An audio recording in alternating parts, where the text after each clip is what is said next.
प्रभात प्रधानाचार्य जी, अध्यापिकागण एवं मेरे प्रिय छात्रों, मैं आज आपके सामने एक कहानी प्रस्तुत करने जा रही हूँ जिससे आपको जो नैतिक शिक्षा मिलेगी वो आप लोग मुझे इस कहानी के अंत में बताएंगे। आप लोग बताएंगे।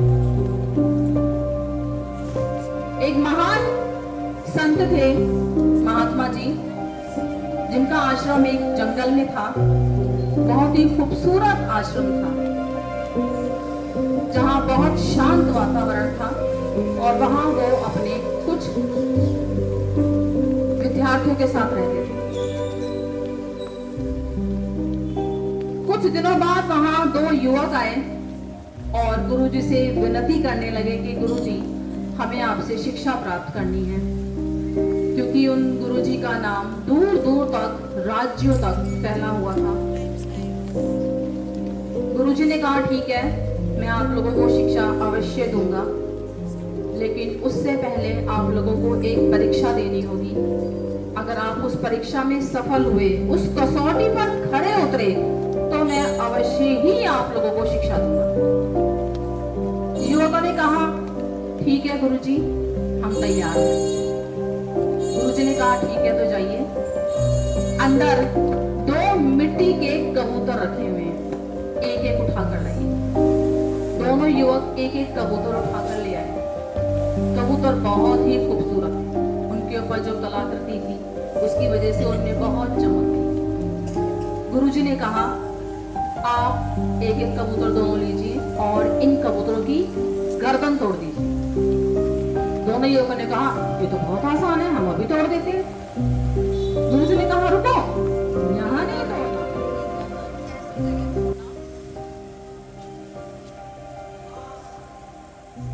इन कबूतरों की गर्दन ऐसी जगह तोड़ना जहां तुम्हें कोई देख ना रहा। युवक ने बोला, ठीक है, युवक उन दोनों कबूतरों को लेकर जंगल की तरफ चल दिए। एक युवक आश्रम की थोड़ी सी दूरी पर गया था। उसने बोला, यहाँ मैं इस कबूतर की गर्दन तोड़ देता हूँ, यहाँ मुझे कोई नहीं देख रहा। और उसने उस कबूतर की गर्दन को तोड़ दिया। लेकिन जो दूसरा युवक था वो आश्रम से कहीं दूर निकल गया और जाकर एक पेड़ के नीचे खड़ा हो गया और सोचने लगा कि यहाँ मैं इस कबूतर की गर्दन तोड़ देता हूँ, यहाँ मुझे कोई नहीं देख रहा है। जैसे ही वो तोड़ने चला, उस पेड़ पर एक पक्षी आकर बैठ गया। उसने बोला, नहीं नहीं, मैं यहाँ इसकी गर्दन नहीं तोड़ूंगा, यहाँ तो मुझे ये पक्षी देख रहा है। वो वहां से भी चला गया। थोड़ी सी दूरी पर जाकर कुछ झाड़ियां थी, वो उन झाड़ियों के पीछे चला गया। कहने लगा, यहाँ मैं इसकी गर्दन तोड़ देता हूँ, यहाँ मुझे कोई नहीं देख रहा है। वो जैसे इसकी गर्दन तोड़ने चला, वहां पर छोटे छोटे कीट पतंगे, मक्खी मच्छर ये सब आ गए। उसने बोला, अरे मैं तो यहाँ भी नहीं तोड़ सकता, यहाँ मुझे ये सब देख रहे हैं। वो झाड़ियों से बाहर आ गया।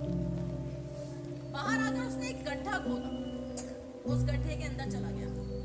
कहने लगा, यहाँ मुझे कोई नहीं देख रहा है, यहाँ मैं इसकी गर्दन तोड़ देता हूँ। जैसे ही वो कबूतर की गर्दन तोड़ने गया, उसकी नजर कबूतर की आंखों पर चली गई। उसने बोला, अरे इस कबूतर की तो आंखें मुझे देख रही हैं, मैं तो नहीं तोड़ सकता इसकी गर्दन।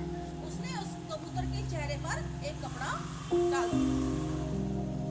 फिर वो तोड़ने चला। फिर उसने बोला, अरे ये सब तो होते हुए मैं खुद ही देख रहा हूँ, मैं खुद ही इसका साक्षी हूँ, अब मैं क्या करूँ? तो उसने अपनी आंखों पर पट्टी बांध ली। तोड़ने चला। जैसे ही गर्दन तोड़ने चला, उसके पास एक आवाज आई, नहीं इसको मत तोड़, मैं देख रहा हूँ। वो चौंका कि ये आवाज कहाँ से आ रही है, उधर देखने लगा।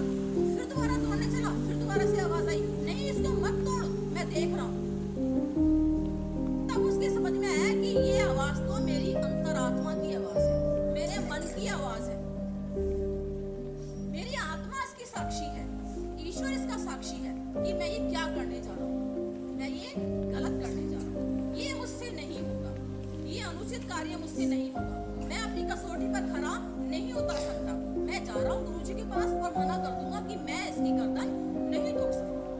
गुरुजी के पास गया, कहा, गुरुजी मुझे माफ कर दीजिए, मैं आपकी कसौटी पर खरा नहीं उतर पाया, मैं इस कबूतर की गर्दन नहीं तोड़ पाया, क्योंकि हर किसी ने मुझे देखा, पर जब आखिरी में मैं अकेला था तो मेरी अंतरात्मा ये सब होते हुए देख रही थी। मेरे मन की आवाज ने मुझे मना किया, मैं नहीं तोड़ पाया, मैं असफल रहा। गुरुजी ने कहा नहीं, तुम असफल नहीं हुए, तुम सफल हुए, तुम अपनी कसौटी पर खरे उतरे, तुम अनुचित कार्य करने से डरे और तुम्हें ये पहचान हुई कि जो भी हम अनुचित कार्य मीन्स जो भी गलत काम हम करते हैं, भले ही कोई ना देख रहा हो, क्योंकि बच्चों आप लोग जानते हो गलत कार्य हमेशा छिपकर या अकेले नहीं किया जाता, ठीक है, अपने बड़ों से छिपकर, अपने गुरु से छिपकर। ये मत भूलना कि उसे ईश्वर देख रहा है और आपकी अंतरात्मा देख रही है।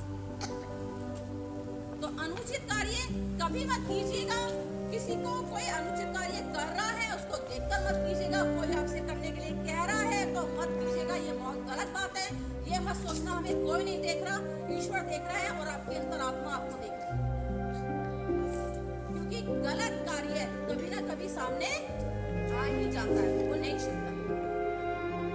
ठीक है, तो आप लोग मुझे बताइए, आप लोगों को उससे क्या शिक्षा मिली? बुरा काम नहीं करना चाहिए। और आप बताइए। यस, हम पर हमेशा परमात्मा की नजर रहती है, हमारी अंतरात्मा की नजर हम पर रहती है, इसलिए कभी भी जीवन में गलत कार्य मत करना। ठीक है, यही आज की इस कहानी के द्वारा नैतिक शिक्षा मैंने